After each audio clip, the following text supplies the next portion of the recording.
कहा जा रहा है कि बिहार में पासवान समाज और अन्य दलित समाज जिन्होंने बहुत समर्थन दिया उनके घर ज़्यादा गिराए जा रहे हैं। देखिए, डिक्टेटरशिप का दौर चल रहा है और ख़ास तौर से जो बीजेपी के वोटर नहीं हैं उनके ऊपर ज़्यादा अत्याचार हो रहा है। सबसे ज़्यादा टारगेट पर मुस्लिम उनके घरों को पर बुलडोजर चलाना बहुत आसान है। छोटा मोटा क्राइम करने पर भी बुलडोजर जला दिया जाता है। उसके बाद दलित है, पिछड़े हैं।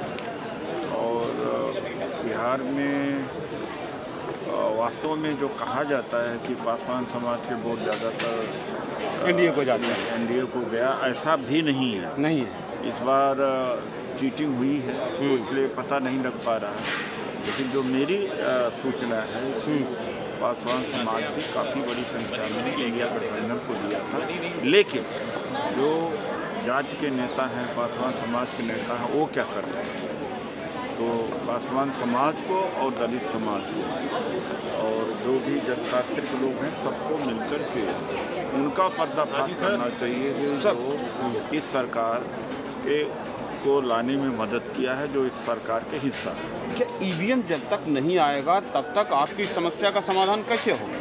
ईवीएम के खिलाफ लड़ाई है, बैलेट पेपर पर चुनाव की मांग की गई है, एसआईआर चोरी है जी। और ईवीएम का जो सोर्स कोड है उसके बारे में पूछा जा रहा है, नहीं सरकार बता रही है। तो सुन ही नहीं रही आपकी बात सरकार। तो भाई देखिए, एक बात है कि आप एक मीडिया कर्मी हैं, आप अपनी भूमिका अदा कर रहे हैं। सवाल इस बात का है कि क्या जनतंत्र या बोलने की आज़ादी केवल नेताओं के लिए ही चाहिए क्या आम जनता के लिए नहीं चाहिए? आम जनता क्यों नहीं सड़क पर निकल रही है? उसकी भी तो जिम्मेदारी होती है। आदमी कुछ नहीं कर पाएगा तो अरे तेजस्वी यादव फेल हो गया, अरे राहुल गांधी कुछ नहीं कर रहे हैं। अरे भाई, उसको भी तो करना चाहिए। जो भी डेमोक्रेटिक सोसाइटीज़ हैं, कंट्रीज हैं लाइक यूरोप और अमेरिका में, वहाँ पर पॉलिटिकल पार्टी विपक्ष की भूमिका नहीं अदा करती। विपक्ष की भूमिका सबसे पहले जनता अदा करती। अब तो देख रहे हैं जो बड़े पद हैं, सबसे बड़ा पद वहाँ के द्वारा जो है हिजाब खींचने की बात सामने आ रही, वीडियो वायरल हो रहा है। अब मेरे सवाल का को नहीं समझ पाए जी। वो एक अलग इशू है, इस इशू से उसको हम नहीं जोड़ सकते। ये तो बेसिकली है। और एक ही लाइन में मैं कह देना चाहता हूँ, नीतीश कुमार जी जो है वो मानसिक रूप से पूरी फिट नहीं है, तो अनफिट व्यक्ति। तो फिर जीत कैसे जाते हैं सर? इतने तो अच्छे भारी तो पदों से जीतना क्या है? जीता यहाँ पर जीत क्या कामों के आधार पर हो रहा है? झूठ, प्रोपेगेंडा, हिंदू और मुस्लिम या काम के आधार पर, शिक्षा के आधार पर हो रहा है? ऐसा आधार है ही नहीं। तो अब जनता को यही सहना पड़ेगा ना, बीजेपी जेडीयू को सहना पड़ेगा ना। जनता की भी जिम्मेदारी होती है ना। जनता को क्यों बख्शा जा रहा है? जनता क्या कर रही है?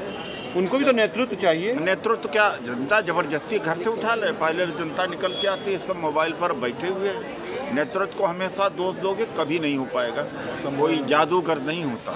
लोग 5 घंटे 6 घंटे अपने मोबाइल पर बैठे हुए हैं, घर से निकलना नहीं चाहते और बैठ करके वहीं से गाल बजाना कि नेता नहीं कर रहे हैं। तो जनता की भी जिम्मेदारी होती है। डेमोक्रेसी में सबकी जिम्मेदारी होती है। डेमोक्रेसी सबको चाहिए। आखिर कैसे रुकेगा ये बुलडोजर जो है? ये जब तक जन आंदोलन नहीं होगा नहीं रुकेगा। और इनकाउंटर भी होता जा रहा है। हाँ, जब तक जन आंदोलन नहीं होगा रुकेगा। जब वोट चोरी से सरकार बनेगी तो इनकाउंटर कैसे रुकेगा?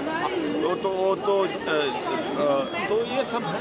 आप लोग कुछ करेंगे इसके लिए? अगर हम जितना कर सकते हैं कर रहे हैं, मैक्सिमम कर रहे हैं। ठीक है।